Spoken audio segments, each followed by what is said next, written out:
We dismiss history at our peril. Liberty Nation Radio with Mark Angelides.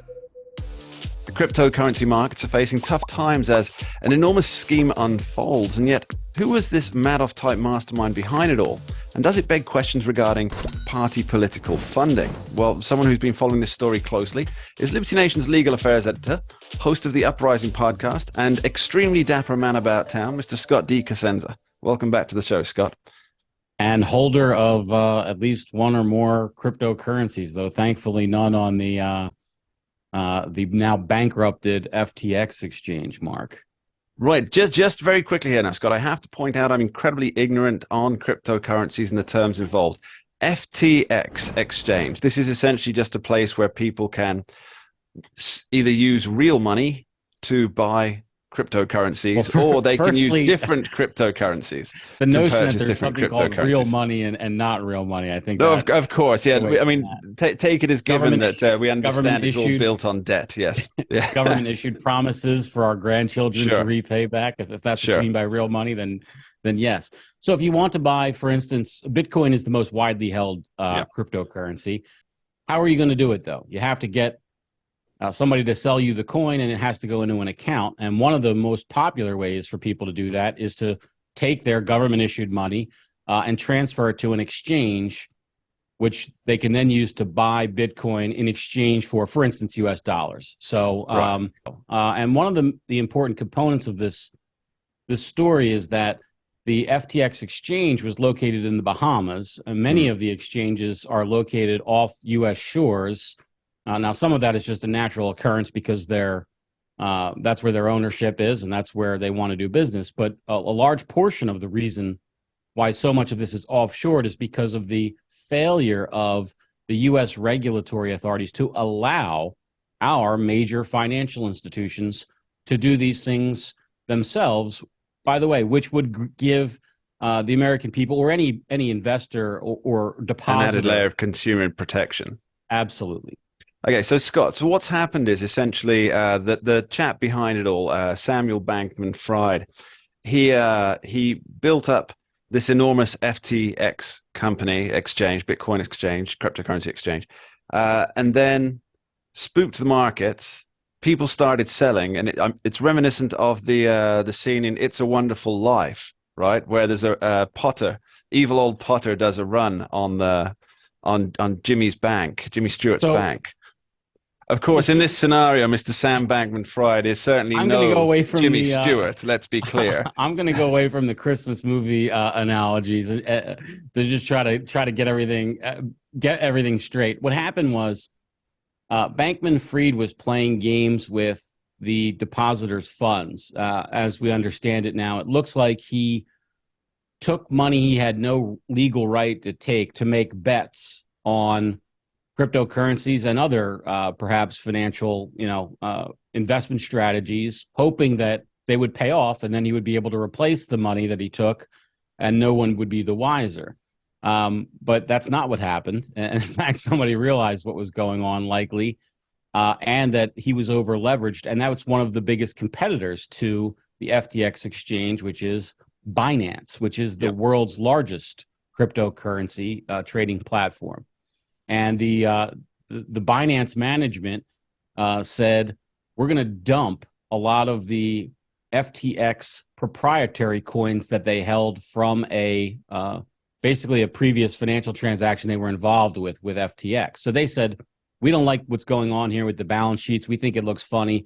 And we also, it seems like, Mark, that the Binance people thought we could really pounce like a shark. There's some blood in the water here with some weakness with FTS. So they said, we're going to dump all of these tokens that we have, which is a sort of a proprietary type of cryptocurrency. And everybody rushed to sell because they realized the market was going to be flooded with these coins. Yeah. Because of that flood of the market, that was a run on the proprietary coin. Now, that didn't affect necessarily anybody else, except that in order to cover those redemptions, withdrawals, okay, FTX was placed in a financially precarious position. And so then people who had no absolutely nothing to do with that proprietary coin. Maybe they even just had dollars in an account on the FTX exchange waiting for an opportunity, or having sold or something like that, or a Bitcoin or any of a number of the other cryptocurrencies they traded, thought, I better get my money out of FTX before it shuts its doors completely. And they were right. And of course, then it's a self-fulfilling prophecy where It's a wonderful life. The scenario actually works. Now, Scott, the reporting is that $6 billion was sold from the platform in 72 hours, by the way. That's the level of... And I believe that more than 1 million depositors now have to try and claw back over $1 billion. That's a billion with a B. Through bankruptcy courts. Now, I'm reminded, well, actually, a good friend of mine, Freddie Vatcher, who is a serious thinker and an even more serious chess player, he reminded me that this was similar to Robert Maxwell's big scam. Robert Maxwell may not be familiar to everybody, but he was a big newspaper proprietor in the UK, and also the father of Ghislaine Maxwell, of Jeffrey Epstein fame. And what he did was shuffled money around trying to cover losses that he'd made in certain places, and essentially inflated his balance sheet until the whole thing came crumbling down. Now, what I think is really interesting, Scott, is that Mr. Sam Bankman-Fried, he was actually funneling tens of millions of dollars to the Democratic Party right before the election. The second largest donor this cycle, second only to George Soros. He and his brother, who was a former staffer to a Democrat representative in the House and member of the banking committee, visited the White House numerous times. Mark, it's impossible to overstate how closely tied Sam Bankman-Fried is with the highest levels of the Democrat Party. You should also mention here that Bankman-Fried's mother is also responsible for large fundraising organizations that specifically favor Democrats. This whole family is, as you say, deeply entwined with that. So what's happened? And now I do not understand how all these financing things work. Very few people, I'm sure, understand the full intricacies of it. But it appears that Mr. Bankman-Fried was getting lots of money out of the company and then giving it to Democrats just before the election. And now he can't cover that money by putting it from somewhere else within the company.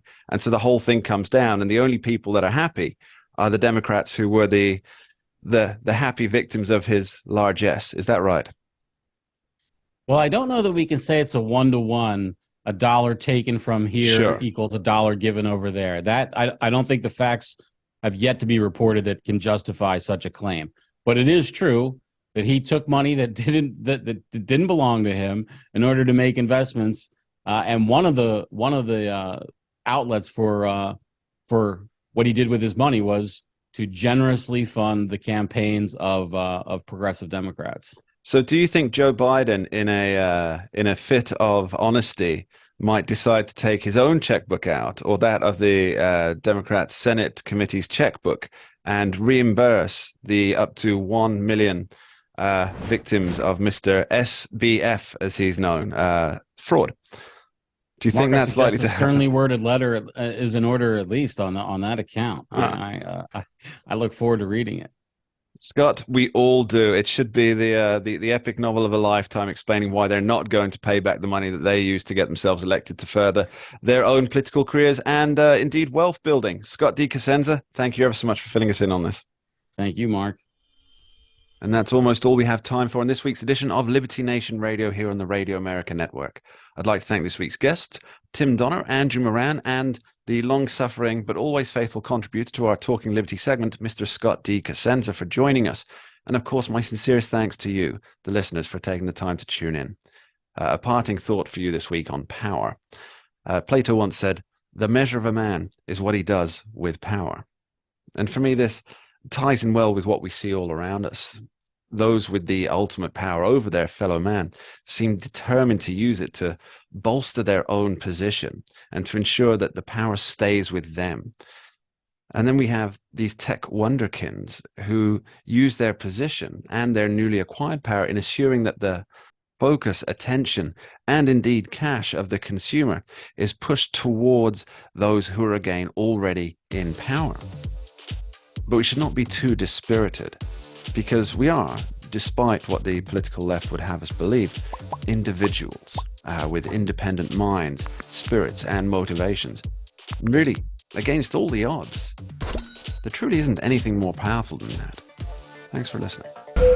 We dismiss history at our peril. Liberty Nation Radio with Mark Angelides. Entertaining, informative, and just plain fun.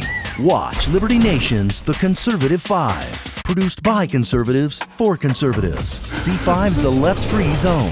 Hosted by Liberty Nation's Lisa K. Donner. Joined by a raucous, irreverent panel of authors.